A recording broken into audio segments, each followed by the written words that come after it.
Assalamualaikum warahmatullahi wabarakatuh. Sebelumnya izinkan saya memperkenalkan diri.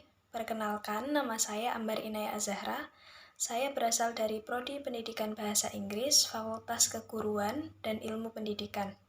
NIM saya adalah 240 901 018. Dan di sini saya akan menjawab beberapa pertanyaan terkait pertemuan pertama pada mata kuliah Aswaja. So, the first question is, jelaskan secara singkat perbedaan Islam di era Nabi Muhammad SAW dan para sahabat. Islam pada saat zaman Nabi Muhammad SAW bisa dibilang adalah sebaik-baiknya periode umat Islam pada saat itu. Dan jika bisa diibaratkan, Islam pada saat itu adalah sebagai laksana air yang keluar persis dari sumber mata air. Air yang masih jernih, masih bersih, dan belum terkontaminasi dengan zat-zat berbahaya apapun. Begitu juga Islam pada zaman Nabi Muhammad SAW, segala aktivitas yang terjadi pada saat zaman itu dikontrol oleh wahyu. Apabila terdapat kejadian yang salah, wahyu akan turun dan mengoreksi dan menjelaskan perkara yang benar. Allah Subhanahu wa Ta'ala berfirman pada Quran Surat Al-Nahl ayat 44 yang bunyinya, dan kami menurunkan Al-Quran kepadamu supaya kamu bisa menjelaskan kepada manusia apa yang diturunkan atas mereka. Jadi pada saat itu, pada zaman itu, apabila ada problem agama, sahabat akan langsung menanyakan problem tersebut kepada Nabi. Karena para sahabat dapat melihat perilaku dan penjelasan langsung dari Rasulullah SAW, bahwasanya tidak ada yang lebih mengetahui dan lebih bisa mengaplikasikan Al-Quran pada kehidupan sehari-hari atau ke dalam tindakan melebihi Rasulullah SAW. Dan apabila mereka masih tidak paham, mereka dapat menanyakan masalah yang tidak mereka pahami secara langsung kepada Rasulullah. Jadi pada zaman itu, sahabat benar-benar menempatkan Rasulullah pada posisinya, yakni sebagai penjelas perkara-perkara yang dikehendaki oleh Allah Subhanahu wa Ta'ala. Pada saat zaman sahabat, atau lebih tepatnya setelah Rasulullah SAW wafat, tidak ada lagi wahyu yang turun. Jadi saat itu hukum Islam dikembangkan sepenuhnya berdasarkan Al-Quran dan Sunnah. Sedangkan kepemimpinan dipimpin langsung oleh khalifah yang telah dipilih sebelumnya. Dan pada masa ini, mulai banyaklah tantangan atau hambatan yang harus dihadapi oleh para khalifah yang telah dipilih tadi.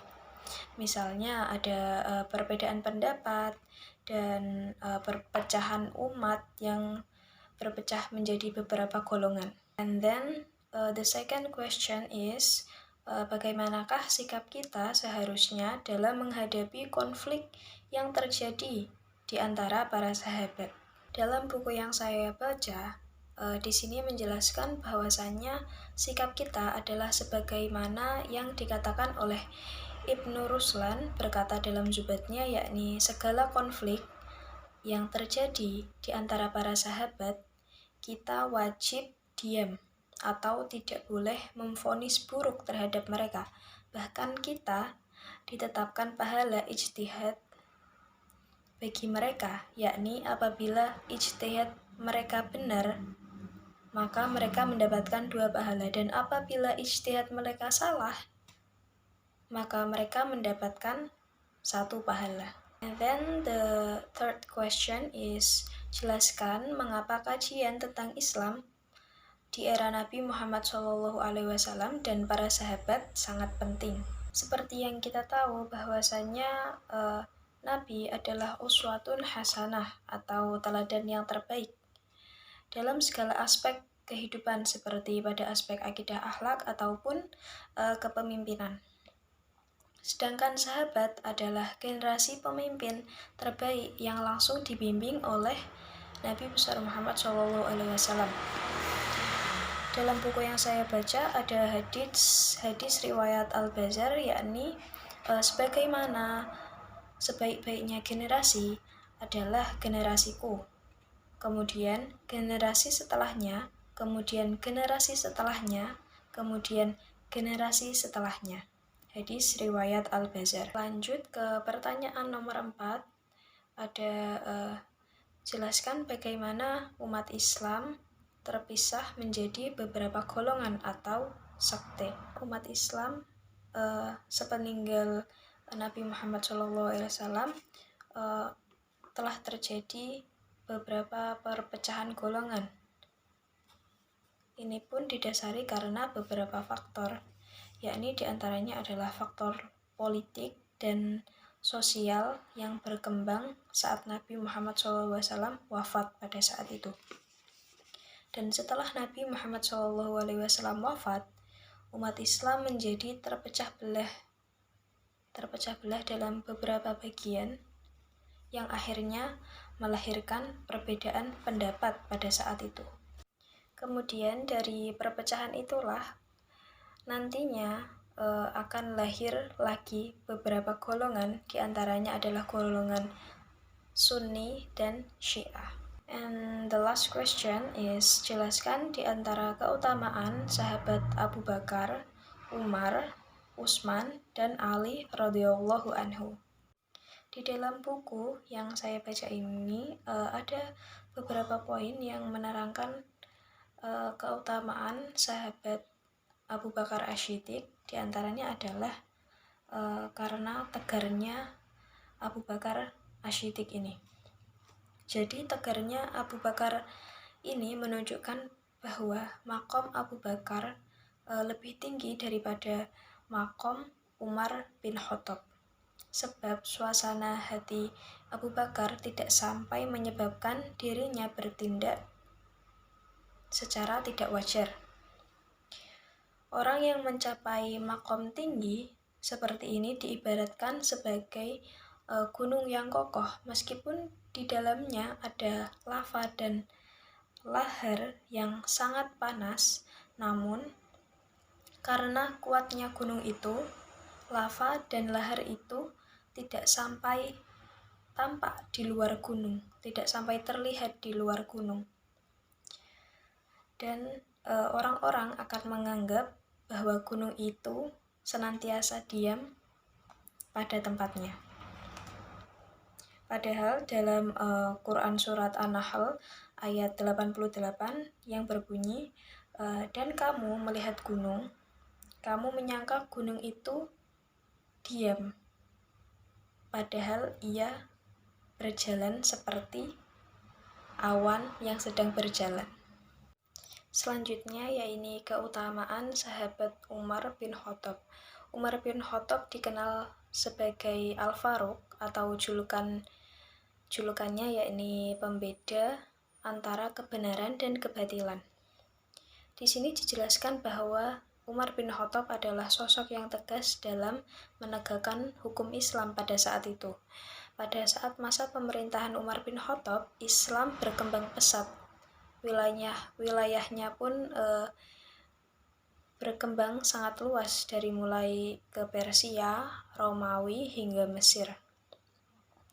Dan Umar bin Khattab juga pernah memperkenalkan berbagai sistem, mulai dari sistem keuangan dan sistem kalender, yaitu kalender Hijriyah, dan memperkenalkan Diwan atau Biro Administrasi dan Pengelolaan Keuangan Negara. Umar bin Khattab juga dikenal dengan sosok yang sangat peduli dengan rakyatnya. Umar bin Khattab sering berkeliling di malam hari untuk memastikan kesejahteraan umatnya. Dalam buku yang saya baca ini juga dijelaskan banyak sekali hadis-hadis yang menjelaskan keutamaan sahabat Umar bin Khattab. Di antaranya adalah sabda Nabi Muhammad SAW dari hadis riwayat Tirmizi yang berbunyi, sesungguhnya Allah menjadikan kebenaran atas lisan dan hati Umar. Dari hadis riwayat Tirmizi juga yang berbunyi, tidaklah matahari terbit menyinari seorang yang lebih baik daripada Umar. Pada masa kepemimpinan Umar bin Khattab ini sama seperti era Abu Bakar Asy-Syiddiq, namun umat Islam masih cenderung kondusif, ya, dan masih belum ada perpecahan yang tampak. Jadi munculnya perpecahan itu mulai tampak sepeninggalan Umar bin Khattab. Sepeninggal Umar bin Khattab, barulah pintu fitnah mulai benar-benar terbuka. Selanjutnya kita akan membahas keutamaan dari sahabat Utsman bin Affan. Utsman bin Affan dikenal sebagai Zunnurain, julukannya, yakni pemilik dua cahaya, sebab Utsman bin Affan menikahi dua putri Nabi, yakni Ruqayyah radhiyallahu anhu dan Ummu Kulsum radhiyallahu anhu. Utsman bin Affan dikenal sebagai seseorang yang sangat amat dermawan, dermawannya luar biasa. Bahkan ia banyak menyumbangkan hartanya untuk Islam, untuk kepentingan kaum muslimin, termasuk membeli sumur Raumah untuk kepentingan kaum muslimin. Utsman bin Affan juga berperan dalam mengkodifikasi mushaf Al-Quran. Utsman bin Affan membukukan Al-Quran dalam satu mushaf standar yang disebut mushaf Utsmani, yang masih digunakan hingga sekarang. Kemudian Utsman bin Affan juga dikenal pada zaman itu dengan cara pemerintahannya.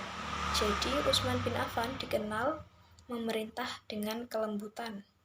Utsman bin Affan dikenal sebagai pemimpin yang lemah lembut dan sabar, meskipun ia banyak menghadapi fitnah di akhir kepemimpinannya. Selanjutnya, keutamaan sahabat Ali bin Abi Thalib. Ali bin Abi Thalib adalah sepupu dan menantu dari Nabi Muhammad SAW. Dia menikahi Fatimah Az-Zahra radhiyallahu anhu dan memiliki keturunan yang menjadi penerus Ahlul Bait. Ali bin Abi Thalib dikenal sebagai pintu ilmu. Nabi bersabda bahwasanya aku adalah kota ilmu dan Ali adalah pintunya. Kemudian Ali bin Abi Thalib adalah seseorang yang sangat pemberani saat di medan perang. Ali bin Abi Thalib dikenal sebagai pahlawan yang banyak melalui pertempuran, termasuk perang Badar, perang Uhud, dan perang Khandaq. Ali bin Abi Thalib pada masa pemerintahannya dikenal sebagai khalifah yang adil dan bijaksana. Meskipun menghadapi banyak konflik internal, Ali tetap berusaha menjaga kebutuhan Islam pada masa itu. Jadi, kesimpulannya, dari keempat khalifah tadi, khalifah sebetulnya adalah teladan dalam keimanan, kepemimpinan, dan pengorbanan untuk Islam. Mereka adalah sahabat yang paling dekat dengan Nabi Muhammad SAW dan memberikan kontribusi yang sangat besar dalam membangun serta menjaga agama Islam pada zaman itu. Mungkin hanya itu yang dapat saya sampaikan, dan saya izin mengingatkan kembali bahwasanya beberapa jawaban yang saya ambil itu berdasarkan pada buku yang saya baca, Islam Ahli Sunnah wal Jamaah. And I think it's enough for me, and the last I say, wassalamualaikum warahmatullahi wabarakatuh.